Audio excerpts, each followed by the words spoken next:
thanks for tuning into Power Athlete Radio. The move to Texas, the birth of new Power Athlete programs like JACKHAMMER and Lean Able, and of course the 2016 Power Athlete Symposium. What a way to end the year. This week, John, Luke, and Tex broadcast from the new Power Athlete HQ in a land that still uses dial-up. If you think the biggest event of 2016 was the presidential election, you weren't at the Power Athlete Symposium. Here are the highlights straight from a handful of grown men who held back tears listening to some of our guest speakers. And I can tell you firsthand that the only other reason for crying at the event was hearing Huey Lewis's Power of Love on repeat. No episode of Power Athlete Radio is complete without stories from the road. Usually there are seminar recaps, but this time the guys entertain you with their Mad Max experience from California to Texas. And like a couple of towny tourists, they grapple with the recent discovery that Austin actually has hipsters. Shocker. I know you want all the goodies coming out of Power Athlete HQ, and that's why you need to keep your eyes peeled this weekend for the Power Athlete Academy link. And if you're looking for the symposium audio, you're in luck.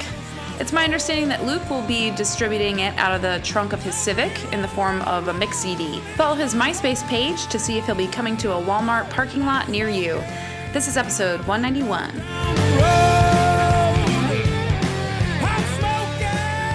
Power Athlete Nation, what is up? This is Luke. You've got John. Say hi, John. What's up? And Tex. Howdy. All sitting here at the new Ranch Welbourn in Austin, Texas. Is that the name? Terrible name. No. We got to come up with another one? Yeah. It's like all right. The Dude Ranch. Where the dudes do dudes. Unspecified location here in Texas. Yeah. So, welcome to the Texas edition. We are all we're at least moved out here. Right? Not necessarily all settled in, but we were moved out here. Everyone's safe and sound. The trip was not without excitement. It was definitely a struggle. So listen to us, people. Listen. If you are one of those folks who have been trying to reach us over the past 2 weeks and you've gotten dead silence, let me first apologize. Right? We're a small crew out here. We've been either packing, unpacking, or stuck on a road changing tractor tires. Trailer tires. Trailer tires. And we're just kind of coming out from the fog of war. You know what I mean? So stick with us. We're back in the saddle. By the time you hear this, things are going to be mostly operational, right? So one of the hardships of, I guess, moving to the remote, undisclosed location in Texas is high-speed internet, right? Or lack thereof. Lack thereof, because the big names won't trench out to us, which is a bummer. But we will figure out a solution. We assure you of that. But anyways, what are we talking about today, Tex? We got Symposium, and y'all had a couple adventures worth noting. Yeah. So, and then 2017. Yeah, 2017 is here. The resolutionists are out with pitchforks. They're at our throats. We've decided we're going to do some New Year's programming for Gateway for people who actually want to get some tried and true quality programming. That's our JACKHAMMER and Lean Able. And some of the folks who jumped on that, hey, listen, I get it. You need an excuse to make a change. You need an excuse to jump into something. But we have, John, based off of some customer service emails, some classic, resolutionist attitude. You know what I mean? Have you been reading these things? Yeah. Which one's right for me? No, not those ones. The ones that are I purchased this 13 seconds ago and it hasn't hit my inbox yet. What's going on? And it's just listen, hey, relax. People stressed. Yeah. It's just indicative. It's like the guy that didn't know what the D was and was really asking what the B was. Yeah. And so, what's the D? What's the B? He's like, I know what a DB is. I know what a KB is. I just don't know what a D and what a B is. So I told him his mom loves the D and I love to feel on her B's. Yeah. Figure it out. And then from there, fella. Go on. We probably since... Before this whole move started, before the pack and packing the gym and the pod snafu and then the trailer explosions, we had our Power Athlete Symposium, right? And this was it's a shame that all this shit happened because I've gone into where you block out certain times of your life because of the traumatic stress, but it was right before the move. I thought the symposium went amazingly and the speakers were fucking awesome. And what was cool is we've now got the video, we've now got the audio. Just before the move, I got about half of the lectures all synced up. There was some video snafus we got to try and figure out, but the goal is to have this thing thing packaged up and available for viewing for everybody. And, and going through that text, I know you've went back and listened to audio. I did a few weeks ago. And John's a steel trap. He remembers everything. We were literally driving down the highway in Texas, and we did a cert at CrossFit Central like 2.5 years ago. He's like, oh, barbecue place is right around the corner.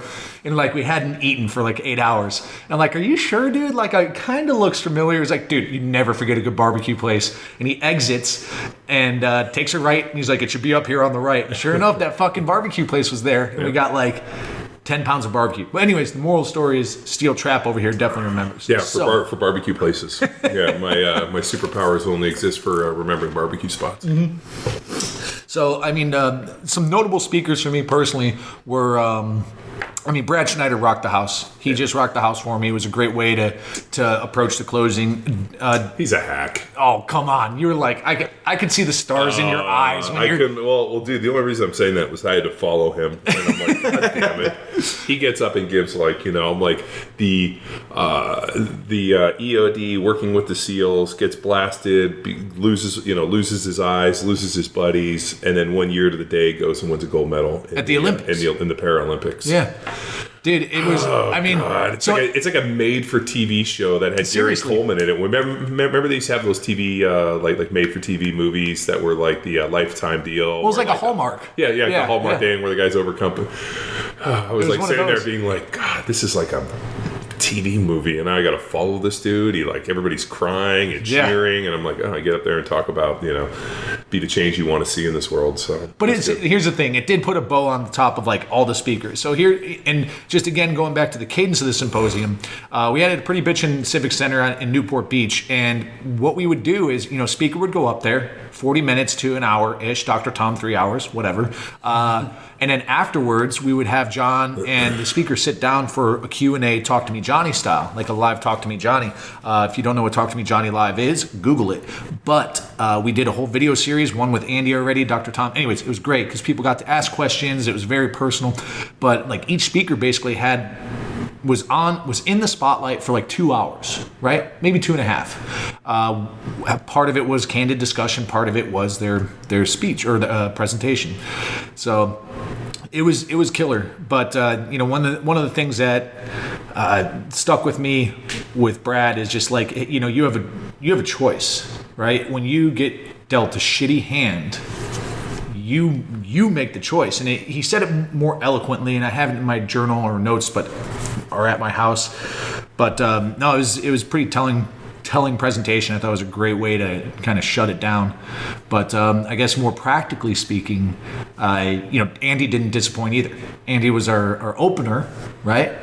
And his deal was with leadership. And what stuck with me on that specific talk was, again, put more eloquently, common sense shit, but put more eloquent, or in my opinion, but put more eloquently for the masses is, hey, you're like, if you want to step up into a leadership role, it's like fucking lifting weights. Like, you're not going to have the best back squat day one, but if you put a bar on your back and squat twice a week for 30 weeks, you're going to get a lot better. So it's knowing how to put yourself in that role, what to expect, and go back and reflect on what you did wrong, right? Yeah, and I think one of his major points was kind of bringing to light that no one is teaching leadership. Mm-hmm. It's something that, coaches, something that I guess parents take advantage, take for granted, in that, this guy's a leader, we're going to lean on him, but they're not teaching the rest of their team how to lead. Yeah, it's like you're set in your role, right? Yeah. And where that becomes a problem is when the leader goes down, mm-hmm. right? Who's going to step up? Who's comfortable in there? Who's going to do an effective job? It was killer. And then, because last year he kind of tied it together with his talk last year, which was about goal setting, mm-hmm. right? So, what notes did you have for Andy? Just his qualities of leadership. Yeah. So in order for us to teach it, then he introduced qualities to kind of break it down. And the lead was humility. And that had to be almost the first quality of leadership, because you're always putting your team before yourself, and that was a major part of it. So then that led into self-awareness. So once you become self-aware of the whole situation, who you're working with, and so on and so forth, then you kind of get into a position of then accountability. And once you're accountable for your team, your people above you, people below you, then you start to guide. And then his thing was just focusing on completing the mission, right? So it's not this went wrong, that went wrong, and focusing on the goods and the bads. It's did we accomplish our goal? So that comes to being calm under fire and a situational awareness that, in his situation, which, Navy SEAL combat, it's a life or death situation. But he's teaching fertilizer companies how to lead. He's teaching coaches how to lead. So he's like, you still need to be situationally aware of everything that's going on.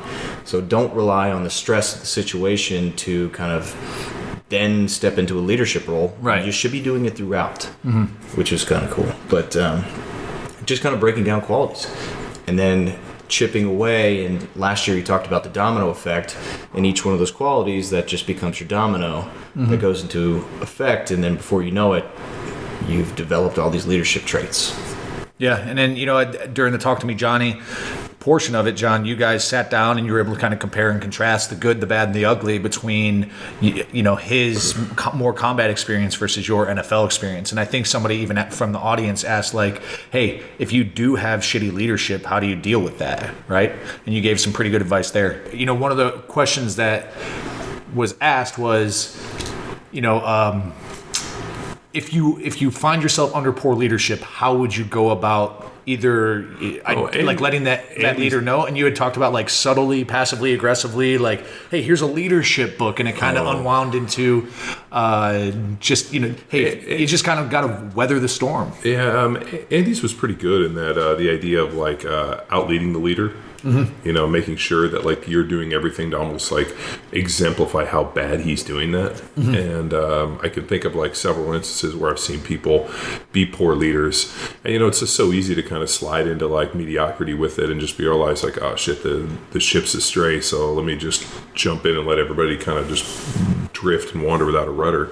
And I think that, at least in my experience, it happens in NFL teams all the time. Yeah. Guys are like, well, shit, I'm getting my paycheck, fuck this. And just let it kind of drift off with no rudder. But Andy's situation is a little bit different, because you're in a situation where these guys are, headed to Afghanistan. They're in these, stressful situations. They're, people are getting killed, and now they're looking for their leader or the lieutenant, the guy, whoever's in charge, to put them in the best position possible. And for Andy, he was in a situation where the guy who was their officer in charge was doing a poor job, and he ended up basically relieving him. And I really wish he got into that story. It's a really good story. But Andy's not. Next time. He'll never tell war stories. Yeah. Which kind of sucks, because he's got really good ones. Yeah. And I think for people like us who have never been to war, like hearing that stuff is like, wow, it's pretty impactful. So it's powerful. I wish he'd done a little bit more of that. But. Yeah, and what I thought was cool too is just him giving insight behind the teams and saying, and we've talked about this in different components or aspects, but he goes, people look at the SEAL teams like there's some majestic unicorn of talent, and they all like each other, and it's like, and he's like, people hate each other. People on the same team can't fucking stand each other, but when it comes down to an objective, they know how to work together.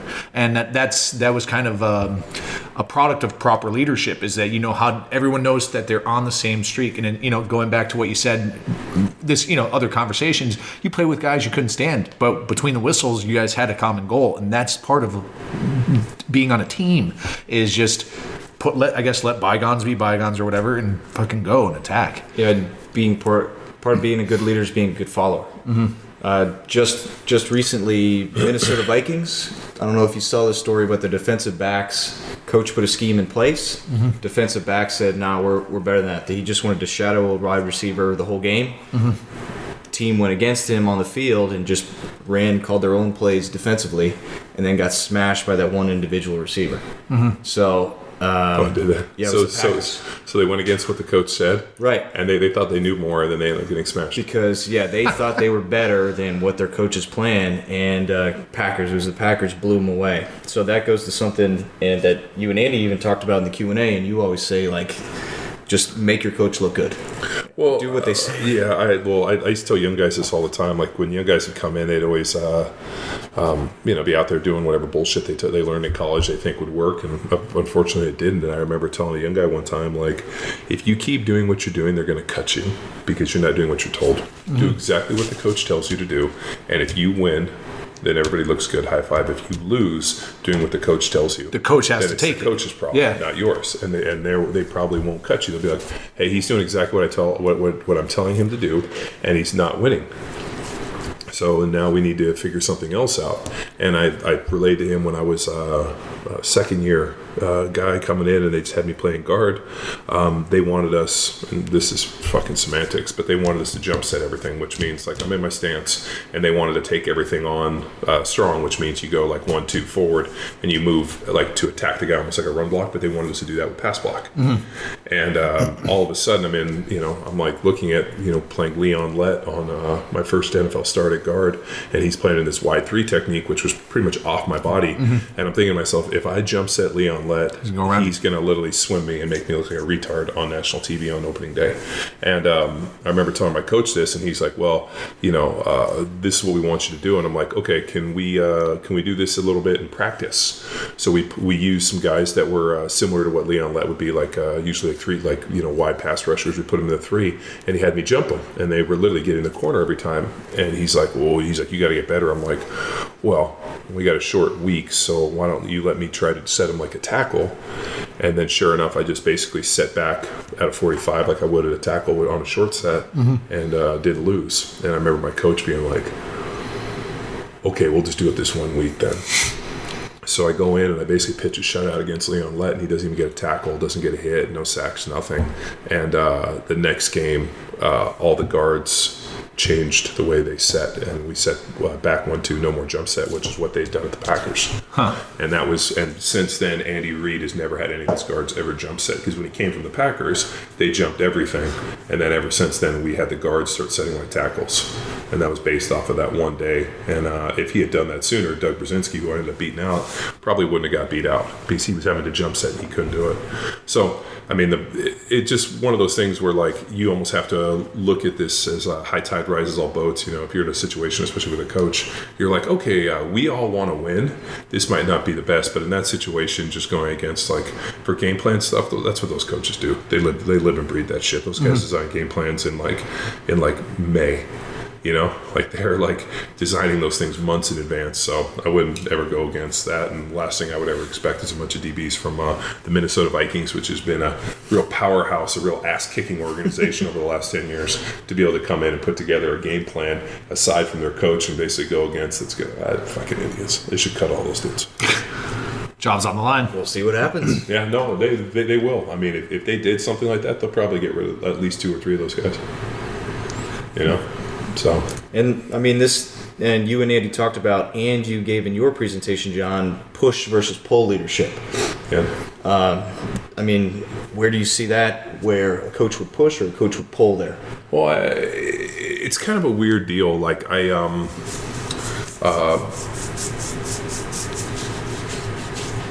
that push-pull observation, it's funny, I really relate that back to my childhood a little bit, in that, and you guys have all met my mom, but like my mom always had like, she used to, use kind of some funny things, but she always talked about like being able to pull you across the line, like when you get out in a situation, you have to be able to pull people across the line. And I always remember asked her one time like about the idea of like, well, like how, do you push or pull? And she's like, well, I push you, but because you're my son, and I do it by yelling and screaming at you. And but she's like, a lot of times, like, and there was kind of an analogy she had kind of made, and that I really kind of grew on that one a little bit. But I really realized that if you have to push somebody, they don't want to be there. You can drag and pull and like, get somebody to come, but like part of pulling is them taking a step and coming with you. If you have your hand firmly planted in somebody's back, pushing them somewhere, they're going to lean on you like a horse. And especially like, when you raise kids, I do with my daughters, like I've realized, and I probably take this from my dad, it's easier just to like lead from example, be like, okay, I'm going to go do this and I need you to come with me, more so than you being like, I need you to do this and then pushing them to do something.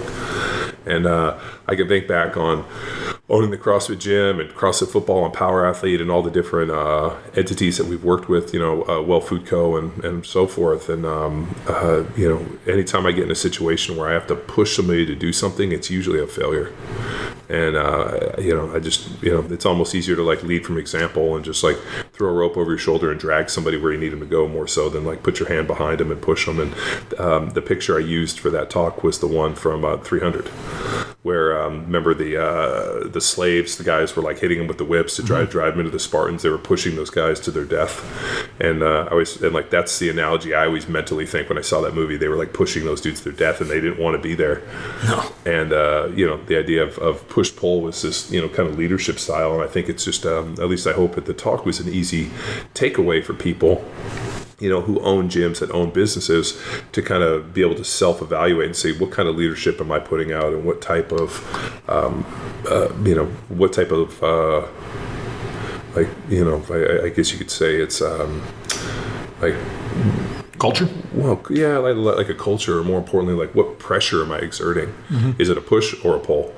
And, like if you're in a situation where you have to push all your employees to work. That is kind of a top-down culture, right? But it's where you want to position yourself. If you want to motivate or that have that pull-through motivation structure. I should have went and got a bunch of personal clients. Yeah. And you know what's crazy is when I opened the gym, I had a bunch of personal clients. Sure. But at that time, like, here's the problem, is like, you were just like on the last limb of sanity, twin daughters. Oh, yeah. Remember we had to move the gym as well. Like, everything was just stacked up and working kind of against the structure. I remember at one point I had like 6 or 8 personal clients when I first opened the gym. And it was super successful. And then as more and more things happened, I couldn't really have them. And then I remember the people like trying to get them to get personal clients, and they were like, I'm like, shit. But you were also like, so the problem or a struggle with that, looking back on that, it was truly a culture shift, because the culture we weren't a personal training gym. That, or at least none of the coaches saw it that way. It was, you get the classes, you run the classes, you manage the experience. And I remember that we should have, in hindsight, there's 1,000 different ways we could have probably shifted that, whether it was via compensation or well, the idea was always, at least the way we did it originally, in the pre-Luke era, was you coach classes to be a rock star, to try to pull people into personals. And also it was kind of your how it was described to me is it's your farm league for the certs. Because that was my ultimate goal too, is get on the cert staff, start teaching CrossFit football seminars, Well, yeah, I mean, that was how we supposedly were trying to like bring people in and get them rolled in, but no, it was tough, man. I mean, the one thing that running the gym taught me was that if you divide your time and your efforts, you basically do nothing well. Yeah. Because I was trying, like we opened the gym, and the gym was in this situation, and when CrossFit football started, I probably should just shut the gym down, but or divided. Well, said, okay, because everyone was doing everything, right? Well, no. I mean, the way I originally started was I was never supposed to run the gym. I was just morally like just a partner in it. And then when the guy that was supposedly running the gym, when our partnership ended, I should have just been like, I can't do this. It's too much, and I should have just fucking thrust it aside. But ego is a terrible thing, and sometimes ego gets you in trouble, which is what we talked about with Andy. And sometimes you make decisions not based on the best resource of time and the smartest deal, and you make things purely on ego or short term, not longevity as well. Yeah. Right. Yeah. No. And in hindsight, I mean, it's like we had a great company in Well Food Co. And, but the problem was there was never a provision for it to be a full-time gig. It was always just supposed to be a part-time gig between Joe and I. And when it needed full-time management and full-time work, it just, he wasn't going to do it. And I was already so entrenched in my own stuff that, we ended up bringing Kate in to do it. And it needed 80 hours a week of a few people that just lived and breathed and bled for the food company. And, you think the gym business is tough. The food company is tough. I can only imagine. just go to any supermarket and just walk down the aisles and look at not as just food, but look at it as commodities in space. So think about Whole Foods. So you're walking down like the chip aisle, right? And take a look at all the different companies that have bought shelf space for chips. And there's 50 types of chips, 50 companies, each with their, like I have a 24-inch shelf space, and that shelf space is purchased from the company at a rate that they don't only purchase the shelf space, you sell them. It's just like, it's so incredible in terms of food and the commodity of it that it definitely takes a certain individual to have very unique and a very good deal. So, all right, ladies and gentlemen, we are back. We just had a stove service guy on the undisclosed location come check for recalls. The stove exploded. When you move into a new house that hadn't been lived in for a little bit, there's a lot of things that were kind of a quandary and a mystery. So we had to call a bunch of different repair people and have them come check everything out. And so our friendly neighborhood stove inspector came to see that the racks were up to code. So what's the deal? Like the racks you actually put stuff on? Yeah, so they have this like cool deal where like years past where like you have to reach into the stove. I can't do that. Grab something out. Now they have this cool deal where like the actual rack you actually like take two hooks and you pull the rack and it like extends out so you don't have to reach your hand into the oven because obviously some dipshit probably like was using towels instead of like actual oven mats, and they probably like lift it up and burn the top of their arms on the stove. I do that all the time. Yeah, but you are probably... I can't afford fucking stove gloves. Are you kidding me? Is that what the brand? I just I put 3 pairs of socks on my hands. Or you can just put your hands underneath and lift this way, but people do this probably. And so they came up with this cool Fandango deal where it like, moves out, and the problem was that they had a poor design, and anything over 30 pounds, the thing would break and like fall. And I'm thinking, when the guy told me that, I'm like, who puts 30 pounds of weight in the oven? Only 30, right? But like what we'll think about on Thanksgiving. I'm like, I was like thinking, I'm like, what would weigh 30 pounds? Okay, Thanksgiving, you have what, like 12, 14 pound 15 pound bird full of like stuffing. Yeah, 5 pounds. But then you have let's say a pan, and then, even though it's usually like aluminum or lightweight. 12-ounce beer can that you put into the turkey. 30 pounds is a lot. That's what I said. So the guy was like, "Oh, we have a recall on these things." I'm like, "Well, bring it out, dude, because I might have a 31-pound something or something. Have to cook Luke's head in there one day." Next thing you know, grease is on your head. 30-pound head? Yeah. That's a compliment. It's a big head. That's a compliment. Especially with this homeless beard going. It's still going. It's like I was telling you, like they have bed head. This is bed beard. Well, I haven't groomed it in a while. I think you should do something with it. Like I think you should shave it into a point. Like what was the wrestler guys that had the pointy beard? Oh, Legion of Doom. Yeah, Legion of Doom. I knew you're a big WWE guy or WWF guy. Yeah, back in the day. And then I went WCW for a while. Ric Flair. Woo. Anywho, let's jump back to it. So we were kind of balls deep in accountability, talking about that, which is kind of a good segue to the second speaker we want to chat about today, which is our boy Double A. Yeah, and vision and culture. So, we talked about that, and part of Andy's leadership deal was not blaming other people. So you establish a culture from the top down, which leads right into Double A's, and he talked about his coach's journey, and he won early. So he had 3 national championship rings, like 1 as an athlete and then 2 as a strength and conditioning coach. So that's what he brought to the table for an interview, was his rings. And he quickly realized, I don't have anything else to bring to the table. So then he talked about his journey of developing vision, culture, philosophy, and that then sets the tone for your mission statement and everything on down. And what he started with was simply claim my victory. So what he learned at USC is you have to be in control of your goals. So setting a goal of a national championship for a football team is a terrible goal because you win one game, or lose one game, you're out. So then the rest of your games, if that comes early, you basically screw up your entire goal. He just established 2 things. First was develop winners. So that'll carry over to the arena, and then he sets his athletes up for long-term in life. And the second was a united staff, which we try to bring people into Power Athlete, and they have to understand the system, the brand, the approach, the methodology, the mindset. So it's not taking what they're doing in their gyms. It's understanding the Power Athlete approach, and then how AA said it was you start with verbiage. So everyone's on a united front in terms of the language they're speaking to deliver the message, and then know your product.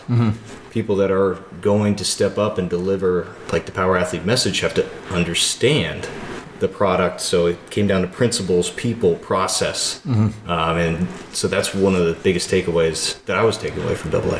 Yeah, and then, just that it takes one bad seed. And it's just one of those, it was one of those common threads. And that was what we, as a staff, when we sat down and debriefed, were like, because there was, so truth be told, there was there was some structure to our selection for who we wanted to speak, but by no means did we take into consideration the common themes between everybody's talk. Like, we didn't ask them to do that. We didn't plan for that. We basically said, okay. No, it was totally leadership, coach, it was totally movement. accidental that everything. Yeah, leadership, coach, movement, Dr. Tom, and and then just kind of the pull your head out of your ass motivation from Brad. But every single one of them, unbeknownst to us, and I think unbeknownst to them as well, it fell in lockstep philosophically with one another. So, and the cool thing is, AA's talk was kind of the high level, and you could almost fit everybody under his 4 pillars that he put in there for building his philosophy, right? Yeah. Faith, passion, mentorship, and integrity. Yeah. So it was definitely just killer. So my goal is, by the time this sucker comes out, I'm hoping that I can have all that stuff dubbed up, uploaded, and ready to rock and put out there for people to actually pick up and download, right? So I guess outside of the speakers, though, how great of an idea was it to have that open bar for the Wade's Army silent auction? I thought you were going to say the power of love. Oh, God. That Huey Lewis in the news, baby. Dude, am I wrong? Do you still hear it on the radio and then automatically are brought back to the symposium? Yeah. It was like Zoolander. It was like Zoolander. It's got it from Zoolander. Mugatu. What was the song in Zoolander? Relax. Really loud. That's going to be next year's. I'm an idiot. Anyways, I don't know. Maybe we could share some stories, John. Speaking of ego and biting off more than you can chew. Let me tell you one thing. John is like a road warrior. We drove from NorCal down to SoCal after a cert. Was it at Freddy's? No, it was at Jesse's gym, right? Which is already at the wrong time of day, probably like 10 hours, 12 hours, right? You get caught up in traffic. And then we had to go see a guy about a horse. Yeah. Right? We had to go pick up a transfer case. Which is 20 minutes out of the way, which in John's speak could be 10 minutes to 4 hours. Okay, so long story short is we had a 20-hour drive. Yeah. And no problem. I very rarely sleep while someone else is driving, but I know the big guy has it's like Max Payne. For anyone who ever played Max Payne, the video game, you hit a button to go into super slow-mo and I know that's where John's head's at. So I'm like, I'm fucking out. I'm tired. Took a little napski on the ride home, which is bad wingman move. I know, but it had to happen. But 20 hours got us home safe and sound. So when he says John, I mean, what does Google Maps say the drive was? It was like 1,281 miles or something. So It should have been right around sub 20. Should have been able to do it in 19 hours. Yeah. But that's assuming I'm not pulling a 6,000 pound Cummins 12 valve swap Blazer on a trailer that I was told was a 9,000 pound rated trailer, but it really wasn't. It was probably about a 5,000 or a 7,000 pound trailer. Yeah. So, long story short, I needed to get a trailer to take my Blazer out, and the day that I went to go get a trailer, because we had been doing stuff, we'd been packing, I hadn't had an opportunity. The trailer dealers in Beaumont, California, which is out near Palm Springs. So the day that I got to get a trailer, it starts raining, which anybody knows that's lived in California, if it rains, people lose their mind and everybody slams their foot on the brake and accidents and crazy stuff. And so all of a sudden my, roughly should have been about 90-minute, 2-hour trip turns into a 7-hour trip. And I was stuck in bumper to bumper traffic, needed to get the trailer, needed to get home, had all these things to do. And so realizing that I'm not going to be able to get to the trailer place, I just jump on Craigslist and what's the nearest trailer I can find? and some schlub has a trailer for sale. I go there, cut a deal, drive away with the trailer, like literally was in such a rush, didn't even really look the thing over, like glanced it, has wiring, it has wheels, okay, it's, it looks pretty good. The guy tells me it's rated for 9,000 pounds, it's 20 foot long, like I go through everything, I'm like, oh yeah, it looks good, okay. I didn't even bring a tape measure, because I thought I was going to a trailer dealer, and little did I know, it's like a 19-foot trailer. The guy has like, it's not a 9,000 pound because it only had like 5 lug axles. I mean, dude, like the fenders were too close. Like it just, yeah, I fucked up. And so I get home to this trailer. I'm going over it with the vampires, and we're like, this thing isn't what you got to do it. But this is all we got. Yeah. So we fortify it. I weld a bunch of new attachments on it. We kind of like cherried it up a little. DJ added some more lights, and we load the Blazer up, and it seems to be okay. We're doing okay. And but what happened was, anybody that knows it's driven on 10, especially around El Paso, the roads are pretty rough. And as I'm going over, the trailer starts bottoming out on the tires on the top of the fenders. Oh, okay. It just starts chewing up all the tires. Yeah. And so literally I'm driving through El Paso, or like in this rough section, all of a sudden I hear this boom, and I blow a back tire. And so thank God we get right off. There's a discount tire supply. I pull in, order a tire. This is like 9:30 in the morning. We'd already been kind of driving, like DJ had already blown a tire somewhere in New Mexico in the other trailer. And yeah, so let's also talk about just kind of the fleet. Here, you finish your story, okay. Then we'll go back to it. Well, so you go the discount tire. Okay, so the way that we're getting out here is I have my pickup with the Blazer on the back and the trailer, and then I got my bed full of like safe and all the other stuff. DJ's driving my wife's truck, and he's got our little single axle trailer that I got for free, mind you. It's a big Tex, but it's pretty nice. And I got that for free because, I don't believe in buying trailers. You just kind of get them in trade, or people leave them. You just kind of get them freely. And so we have that loaded up with like a bunch of stuff. Motorcycles. Ashley shoes, motorcycles. Shoes and purses. Ashley needs her shoes and purses. All of our CrossFit Football t-shirts and merchandise. It's on the back of an open trailer, strapped down with like this like bungee net. With this bungee net. So tied on straps. So ghetto. Oh, God. So as we're driving, all of a sudden DJ like hits me up on the phone. He's like, man, I think that tire just got a flat spot. I'm like, yeah, it's been sitting for a little bit. We probably should have like upgraded it or put new tires on. But we were in a rush. We said, fuck it, let's go. And so he blows a tire. Thank God we have a spare though. So we're on the side of the road with like the little mini jack, the trade, big semis are going by. We fix the trailer and we're out. So as we're driving. What time was that, would you say? 10 o'clock at night. You had left at noon. Yeah, or 2. Okay. So that was in Arizona. Okay. We hit a bunch of traffic. So we were in Arizona. We blew the tire. And then somewhere in New Mexico, we're driving along and DJ gets pulled over because when he blew the tire, part of the wiring had ripped away. And so there were no lights on the back of the trailer. So he gets pulled over, tells the cop what happened, no problem. So we go to a gas station, we try to jerry-rig it, the wiring's just completely shredded, and we're like, fuck it, let's just go. So then we're driving, we blow the tire in El Paso. I'm waiting for the other tire. I said, DJ, just go on without me. He goes on because he's supposed to meet Kate here because she's flying in with the kids. So he's ahead of me. I change the tire, I get rolling on the road, and like for like the next... Because people think Texas is a small state. It's not. No, even if they think it's big, it's bigger than that. El Paso to Austin is a terrible drive. Yeah. Right. So I'm literally driving from that, or like, and this is late night. I have a little reverse camera set up on my the backup cam on the dash. Backup camera, but I can watch it. So no music. Literally butt clenched, driving, watching the backup camera for, 36 hours. So finally I get to off 10 and I get to where 290 is. And I'm going to take 290 over. And as soon as I get off at 10, I'm like, okay, I'm just going to go 30, 40 miles an hour, just nice and gentle and easy. I'm just going to nurse this trailer home because I could feel like I knew where the tires were rubbing. Uh-huh. All of a sudden, just as I'm like kind of driving along 290, I'm probably about 80 miles from Austin, I hear boom, and the tire blows. And so I pull it over to a ditch. At this point, DJ's at the house. I call him on the phone, and I'm like, dude, I blew the tire. It's late. Everything's closed. I don't know what we're going to do.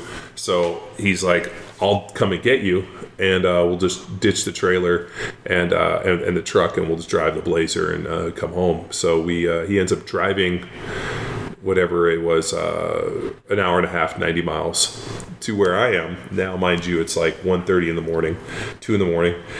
Unload everything, get everything all packed up, find some like church parking lot to ditch the trailer and the truck, and then we drove the Blazer and the other truck back home and got home at like 4:30 in the morning, which effectively made it a 36-hour trip. So I didn't really eat for 36 hours. I didn't sleep for 36 hours, and I was a mess. But we ended up getting pulled over. We blew 3 tires on 2 trailers. We got pulled over. We ripped out the wiring, and we had several delays. So it was, needless to say, it was an adventure. Yeah. So then the original plan was for me to fly back from Chicago and jump in on the Caravan with the Dodge, towing Ashley's car on a tow dolly.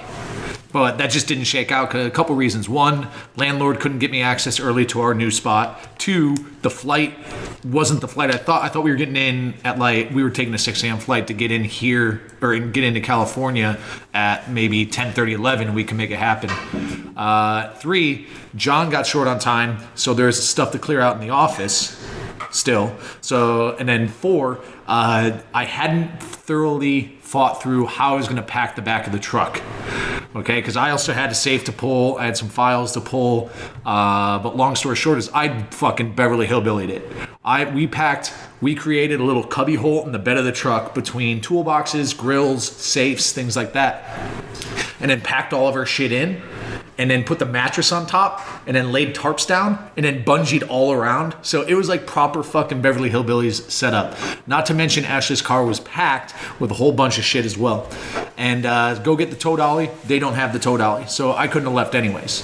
So I got through U-Haul, finally find out myself a tow dolly, drive this car up on top, and the guy's like, listen, it says don't back up the tow dolly. They mean it. Do at all costs, don't fucking back this tow dolly up.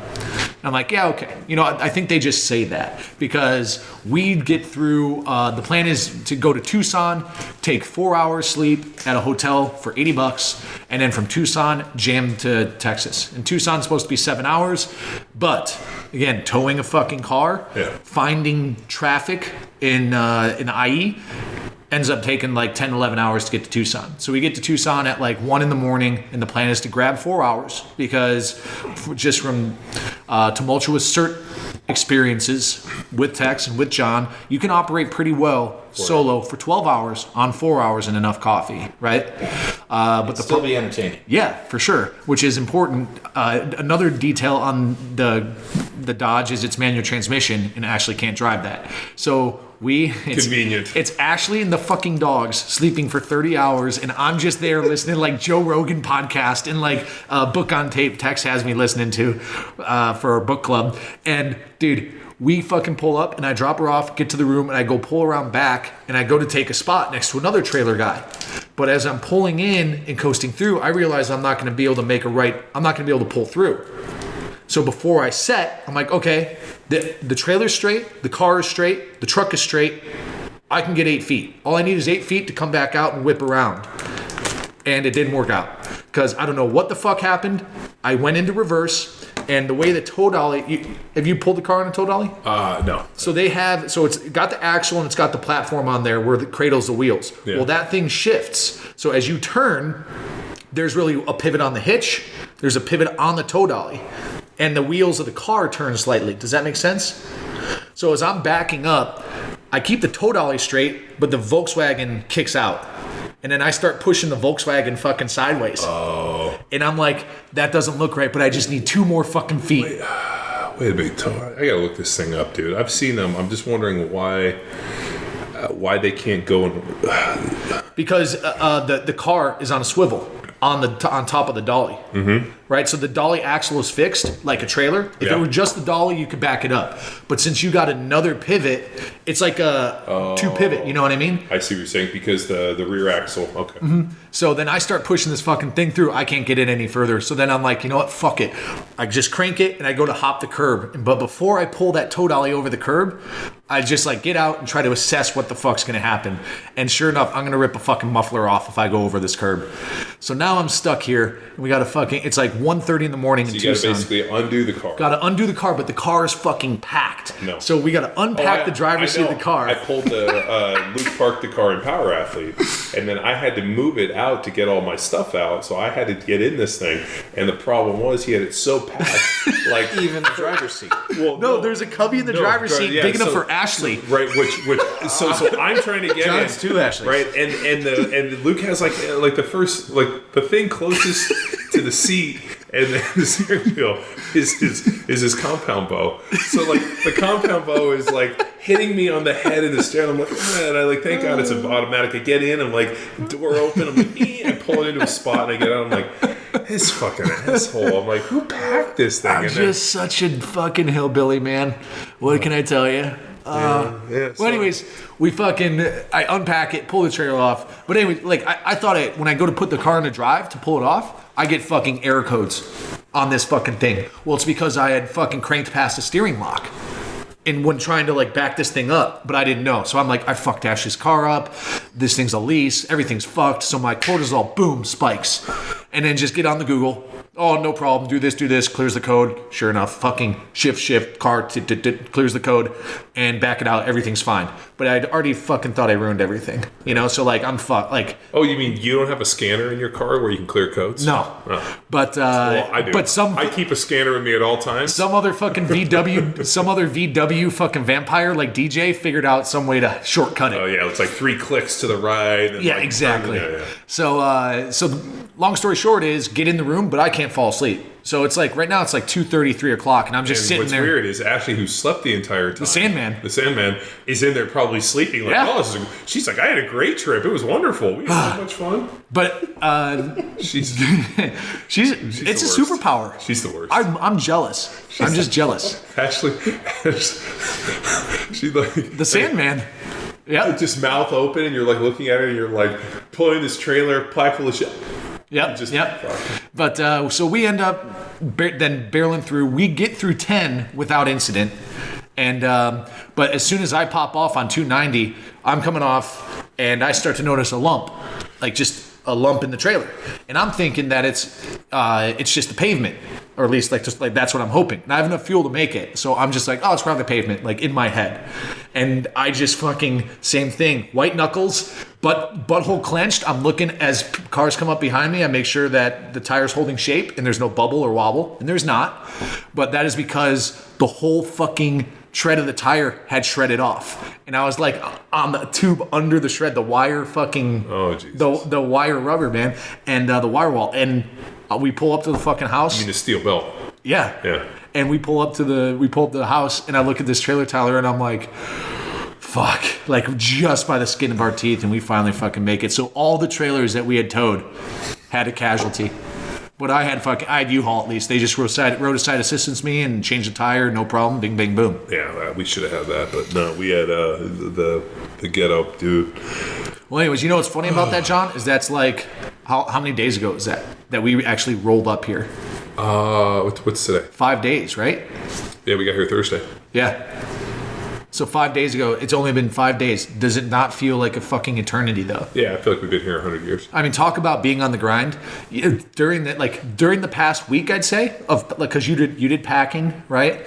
What is your sleep schedule been like? Maybe 4 to 5 hours. How much water have you been drinking? Maybe 10 ounces, right? How many meals? 1 dinner, and you like eat dinner so late, too many calories, go to bed, and it's just like, dude, I'm on the mend. I know the big guy's on the mend, but we got work to do. And one of those items was this podcast, and here we are, just getting it done, right? So next step, I guess, is John's getting all the home inspection done, and then we got to get the gym set up, right? Yeah, we got to do that. We got to find a place to work out in the meantime. So we got a couple options. I was looking up. There's like a Gold's Gym we can go to. There's that Power or Raw Power. Yeah, Raw Power. And then of course we have Harry Shaw Lakeway Fitness. Yeah, and there's a couple other gyms in the area. But yeah, there was another one. There's like Lakeway Elite something. So I was like, man, what we should do is go around and see who's giving away free like trials. Can we try the gym out for free for 2 or 3 months? Well, you are going to be a little. People are going to probably pick up on who you are. Why? Stature. Why? Like, who's this big guy? Well, yeah, but I think there's a lot of big guys around here. But your movie's on Netflix now. Yeah, so people probably recognize you from that. Me, on the other hand, I just look like another homeless guy. Yeah. Just another homeless hipster. Well, no, we're in Austin, so it's hipster. Well, we what's kind of interesting, and I was downtown, and I noticed that there's a kind of a cultural demographic to hipsters.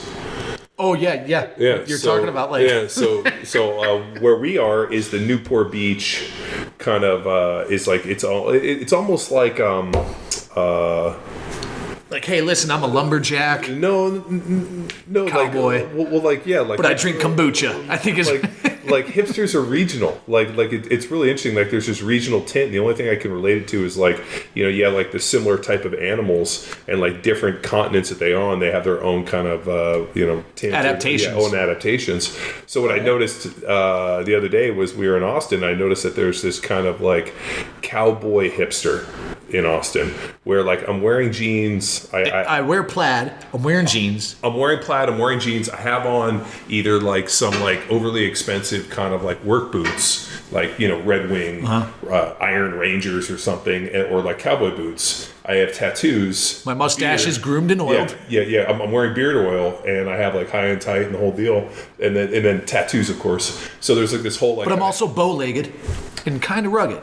But I drink kombucha. But and I'm not really in good shape, but I'm kind of pudgy. But yet, I drink kombucha. Yeah. So there was a cowboy hipster, but then there's where we are in Newport Beach. There's the Newport Beach hipster, where it's this kind of surfer skater Newport Beach thing. So yeah, it's like I don't know. Like I kind of want to look homeless. But I want people like to think I'm homeless, but know I'm hipster because my jeans are so expensive. Yeah. But I'm. But then you go to Seattle. I'm not rugged at all. I'm soft. But then you go to Seattle and you get like the lumberjack hipster. So I mean, like, there's a couple different types of hipsters, which Austin has its own kind of tint of like cowboy hipster. Have you been to the Whole Foods? Yeah, well, I took the kids yesterday. Because, to the big one? Yeah, because we were trying to find my wife a gluten-free birthday cake, and we went to like 5 different places all around here. The only place that they told me would be the Whole Foods in there. We went in there, and there was It's the epicenter. It's kind of the mecca of Austin hipsters. Well, we went there. We went to the OG Whole Foods on that same trip to CrossFit Central. Yeah. You took me there. And that was the only time I'd been there. The 3-story mecca with the moving walkways and everything leading up. And they did have about 800 different variations of kombucha. Yeah. So yeah, they were excited about it. But that's how you know you're in hipster paradise. Is when you have that many different versions I think of kombucha. so. I think I'm going to be cowboy hipster. I think I could fit that role. You got to get a pair of boots first. I'm wearing Cabela kangaroo boots. No, those aren't hipster. What? No. What do I got to do? Functional. What kind of boots do I need? I was at Vans, the Vans store, and they have Vans boots now. That sounds pretty hipster. I'm in. Because I bought What's the heel situation? You mean a set of custom Littles boots aren't hipster? No, absolutely not. It's a lifetime investment, John. Oh yeah, they are a lifetime investment because forever they have your foot on there. Yeah. And you can take them back if something goes wrong. Yeah, well they'll resole them. They'll do anything. Yeah, actually. And they take your photo and they keep track. It's family-run business. Pretty good. Well, and they remembered you solely by your style, not your stature. So that's probably the first time not by playing in the NFL, but just by the dead man's hand. So a little backstory. Years ago, my agent, my first agent, is a Texan, and so he had always promised. He's like, yeah, man, like when you get to the NFL, like as a Christmas gift, I want to get you a set of custom-made boots. So we go to this like old-time boot maker here in Austin, and the guy makes me a set of boots, and they send me the boots, and the tubes, the top part, were too tight. and I couldn't get my foot in the boots. So I send I hit the people up. I'm like, I can't even get these on my feet. Like the tubes are too tight. Like they narrowed them this way. So I send them back, and then I call the people and I'm like, hey, I need to get these refit. And they're like, no problem, send them back. So then the season happens. This was like the beginning of the season. So 4 months later, end of the season, all of a sudden I call them back, and they have no record of ever receiving them. And UPS is like, we delivered them. Somebody signed for them. This is who signed for them, but they don't have my boots. So nothing. They lost my boots, and the people were like, "Well, we don't have them. We're not." And they were kind of bitchy about it. So I was like, "Fuck them. Fuck these boots." And so I never had a set of custom boots. So I always talked about, hey, I'm going to get a set of custom boots. So we had a seminar here in Texas, and I was like, you know what? There's this old time boot maker, Little's Boots. I heard they're really good. So on the lunch break for the seminar, I went over to Little's Boots, and I got a set of boots made, and I wanted something really unique. And so I get this kind of weird design with like 6 guns on one side and a dead man's hand and all this stuff that I'd wanted that was like totally based off of Harley Davidson, the Marlboro Man. And so I got these killer boots made that I have. And then Tex saw them, and Tex wanted to, similar deal, wanted to get a set of boots made. So he goes in there and he's telling them like, oh yeah, my buddy John was in here. He got boots. He describes them. They're like, I remember those boots. Dead man's hand? Yeah, dead man's hand. Yeah. So there was some irony in that I actually went to Deadwood, when I went to South Dakota to go see the monuments, and actually went to the place where supposedly I'm drawing a blank. Who is it? It's had the dead man's hand when he got shot in the back. Fuck! I can't believe I'm fucking up my history here. But famous gunfighter, and I'm totally drawing. I can't believe I'm drawing a blank. William Bill Hickok was, and I might be fucking this up, but Deadwood, South Dakota. Listen, people, we don't have internet here. Right, it's been a long week, but you can look this up. Was sitting at a bar playing cards and gets shot in the back, and he had the dead man's hand. So I actually got to sit at the table supposedly where he got shot, and we had drinks. And that's the inspiration. And so that was the inspiration. I was like, man, if I ever get a set of boots, I'm going to have there. And then the 6 guns were years ago, as you guys know, I got some tattoos. When I was big into getting tattoos, I wanted to get a set of 6 guns tattooed on my side. Christmas Abbott style. Well, she has them on her hips. I wanted them on my sides like this. Okay. Like I was going to draw them. And I wanted to know what they looked like. So Kyle Turley, I have a Carhartt jacket, took the Carhartt jacket and actually did like freehand drawings on it. And on it has the 6 guns because I wanted to see what it looked like before I got it tattooed on there. And so he basically hand did this jacket for me with the 6 guns, and I used to wear it all the time. And oddly enough, I never got it tattooed, but I was always like the idea. So when I went to get the boots, I was like, I put some 6 guns on there. And then I have roses on there for my daughters. So I had roses, 6 guns, and dead man's hand. It kind of reminded me, probably in their ordering it, like when I assume people that get high do shit. Like they get high and they'll be like, yeah, put some guns on there, and then some roses, and some cards. These people probably were like, this fucking guy, what is he, high?